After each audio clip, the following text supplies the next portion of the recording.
नमस्कार दोस्तों, इन्फ्राडोज के नए एपिसोड में आपका स्वागत है। तो चलिए शुरू करते हैं। पहली खबर की शुरुआत करते हैं डेडिकेटेड फ्रेट कॉरिडोर को लेकर, जहां पर दोस्तों DFCCIL के द्वारा Asia's largest rail command centre unveil कर दिया है गुजरात के अंदर। और ऐसा बताया गया है कि वेस्टर्न डेडिकेटेड फ्रेट कॉरिडोर पर ट्रेन ऑपरेशंस के लिए इसका इस्तेमाल किया जाएगा। दूसरे कमांड सेंटर स्पेसिफिकली साबरमती के पास बनकर तैयार हुआ है, जो फैला है 3.07 एकड़ के एरिया में। 12,869 स्क्वायर मीटर का इसका बिल्टअप एरिया है। और अगर कुछ मेन हाइलाइट्स की बात करूं तो 72 मीटर की curved real time monitoring video wall यहां पर बनाई गई है, जिसका इस्तेमाल train positions, track layouts, overhead power supply systems और सेफ्टी पैरामीटर्स को देखने के लिए किया जाएगा। 1480 स्क्वायर मीटर के एरिया में कंट्रोल रूम, 2 डेडिकेटेड वार रूम्स और एक डिजास्टर मैनेजमेंट रूम भी यहाँ पर सेटअप किया गया है, जो सब मिलकर ट्रेन ऑपरेशंस को स्मूथ बनाएंगे। अगली दोस्तों अपडेट भी हमारी रेलवे की तरफ से है, जहाँ पर दोस्तों राम मंदिर स्टेशन के पास जोगेश्वरी में अभी वेस्टर्न रेलवे के द्वारा लैंड आइडेंटिफाई कर ली गई है। और ऐसा बताया गया है कि महाराष्ट्र का पहला full fledge Vande Bharat depot इसी जगह पर बनकर तैयार होगा। दोस्तों बेसिकली वेस्टर्न रेलवे को हमारी रेलवे के द्वारा रिस्पॉन्सिबिलिटी दी गई थी कि वो जल्द से जल्द लैंड एक्वायर करे वंदे भारत डिपो के लिए। हालांकि उनके द्वारा कई सारी लोकेशन आइडेंटिफाई की गई थी, जिसमें वाड़ी बंदर, करी रोड, विरार इस तरह की लोकेशन भी इंक्लूडेड थी। और उसमें से अभी जोगेश्वरी को फाइनलाइज किया गया है। 150 से 200 करोड़ रुपीज खर्च करके एक डिपो यहाँ पर तैयार किया जाएगा, जहाँ पर 2 से 3 पिटलेट्स बनाई जाएंगी ट्रेन के मेंटेनेंस को लेकर। इनिशियली 5 से 10 ट्रेन को कंप्लीट कर पाएगा, जिसमें बहुत वंदे भारत स्लीपर और वंदे भारत शेयर कार ये दोनों ट्रेन इंक्लूडेड होंगी। आगे चलकर जैसे जैसे ट्रेन के नंबर बढ़ते रहेंगे तो एक समय पर ये 50 के आसपास ट्रेन को काफी इजीली अकोमोडेट कर पाएगा। अगर सब कुछ प्लान के अकॉर्डिंग जाता है तो अगले साल दिसंबर के आसपास ये डिपो तैयार हो जाएगा।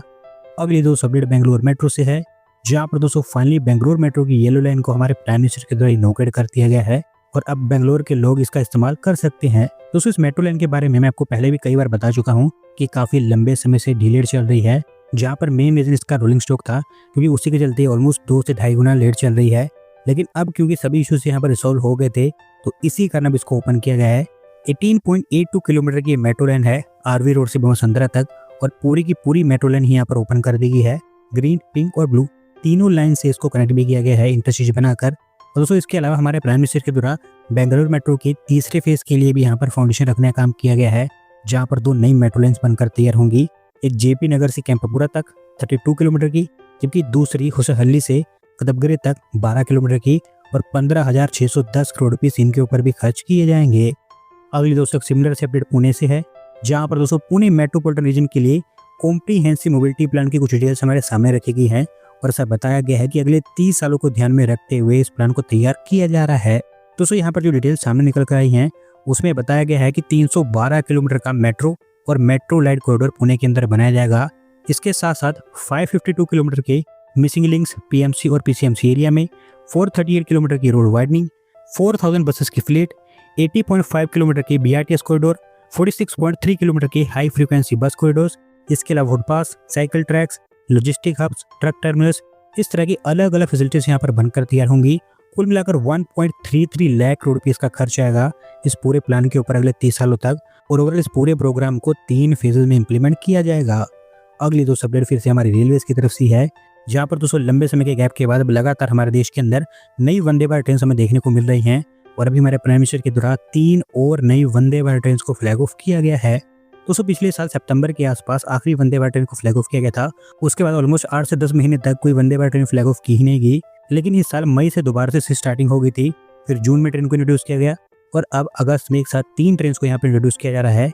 एक ट्रेन की SR बेंगलुरु से बेलगावी के बीच में ऑपरेट होगी, 622 किलोमीटर की जर्नी होगी और 8 घंटे 20 मिनट में कंप्लीट हो पाएगी। एक और ट्रेन अमृतसर से श्री माता वैष्णो देवी कटरा के बीच में ऑपरेट होगी, 368 किलोमीटर की जर्नी होगी और 5 घंटे 40 मिनट में ये भी कंप्लीट हो पाएगी। जबकि आखिरी वंदे भारत ट्रेन नागपुर के अजनी से पुणे के बीच में चलाई जाएगी, 882 किलोमीटर की इसकी जर्नी होगी और 12 घंटे में जर्नी कंप्लीट हो पाएगी। और दोस्तों ये हमारे देश के अंदर वंदे भारत की लॉन्गेस्ट जर्नी होगी, क्योंकि अभी तक हमारे देश के अंदर एक भी ऐसी वंदे भारत ट्रेन ऑपरेट नहीं की जाती है जो 800 किलोमीटर से ऊपर का रूट कवर करती हो, लेकिन ये ट्रेन वो काम करने वाली है। अगले दो अपडेट हमारे डिफेंस प्रोडक्शन को लेकर है, जहां पर दोस्तों ईयर बाय ईयर हमारी डिफेंस प्रोडक्शन लगातार नए रिकॉर्ड क्रिएट करती जा रही है। और भी फाइनेंशियल ईयर 2024-25 में ये अपने all time high 1.51 lakh crore rupees पर पहुंच चुकी है। दोस्तों ये डेटा हमारी मिनिस्ट्री डिफेंस के द्वारा सामने रखा गया है, जहां पर बताया गया है कि ईयरली बेसिस पर हमारी डिफेंस प्रोडक्शन में 18% का ग्रोथ देखने को मिला है, क्योंकि फाइनेंशियल ईयर 2023-24 में हमारी defence production 1.27 lakh crore rupees पर स्टैंड करती थी और अब ये 1.5 लाख करोड़ को क्रॉस कर चुकी है। और अगर आप 2019-20 से इसको कंपेयर करें तो उसके कंपैरिजन में तो ऑलमोस्ट डबल हो गई है, क्योंकि 2019-20 के आसपास 79,000 करोड़ रुपीस की डिफेंस प्रोडक्शन हमारे देश में हुई थी। 77% कंट्रीब्यूशन यहाँ पर हमारी डिफेंस पीएसयूज की तरफ से है, जबकि 23% कंट्रीब्यूशन प्राइवेट सेक्टर की तरफ से है। और अच्छी बात यह है कि दोनों सेक्टर्स का ही यहाँ पर कंट्रीब्यूशन बढ़ता हुआ दिखाई दिया है ईयरली बेसिस पर। इसके अलावा हमारे जो डिफेंस एक्सपोर्ट्स हैं वो भी all time high 23,622 crore rupees पर पहुंच चुके हैं और ईयरली बेसिस पर यहाँ पर भी हमें 12% का ग्रोथ देखने को मिला है। आज के दोस्तों आखिरी अपडेट हमारी फाइनेंशियल कैपिटल मुंबई से है, जहाँ पर दोस्तों मुंबई की लोकल अथॉरिटीज़ के द्वारा अभी बड़े स्केल पर मल्टी मॉडल इंटीग्रेशन का काम किया जाएगा। और ऐसा बताया गया है कि मुंबई मेट्रो के 34 मेट्रो स्टेशन को सुबर्बन रेल के 39 रेलवे स्टेशन से कनेक्ट किया जाएगा। तो सब इसके लिए लास्ट माइल कनेक्टिविटी को इंप्रूव करने और मेट्रो के अंदर पैसेंजर फुटफॉल को बढ़ाने के लिए काम किया जा रहा है, जहां पर इनको कनेक्ट करने के लिए larger desk, footpath, foot over bridges और पार्किंग की फैसिलिटीज बनकर तैयार होंगी। एमआरडी, इंडियन रेलवेज और कुछ और स्टेट एजेंसीज मिलकर यहाँ पर एक काम करेंगी, जहाँ पर एक ज्वाइंट कमेटी का फॉर्मेशन किया जाएगा इसके सुपरविजन के लिए। और जो 39 रेलवे स्टेशन यहाँ पर शॉर्टलिस्ट किए गए हैं उसमें से 14 रेलवे स्टेशन वेस्टर्न रेलवेज के हैं, जबकि 22 सेंट्रल रेलवेज के हैं और बाकी 2-3 रेलवे स्टेशन ऐसे हैं जिनको अभी बनाया जा रहा है, जो आगे चलकर लिंक किए जाएंगे। बताया जा गया है कि कुर्ला वेस्ट और बांद्रा ईस्ट में पोर्ट टैक्सी को भी यहाँ पर कनेक्ट किया जाएगा मल्टी मॉडल इंटीग्रेशन के थ्रू, जबकि संत गड़गे महाराज चौक पर मोनो रेल को भी महालक्ष्मी रेलवे स्टेशन से कनेक्ट करने की बात की गई है। दोस्तों आज की वीडियो में बस इतना ही। अगर आप अपनी तरफ से अपडेट सबमिट करना चाहते हैं तो डिस्क्रिप्शन में दिए गए लिंक पर क्लिक करके सबमिट कर सकते हैं। और अगर आज की वीडियो पसंद आई हो तो वीडियो को लाइक करें, चैनल को सब्सक्राइब करें। धन्यवाद वीडियो को देखने के लिए।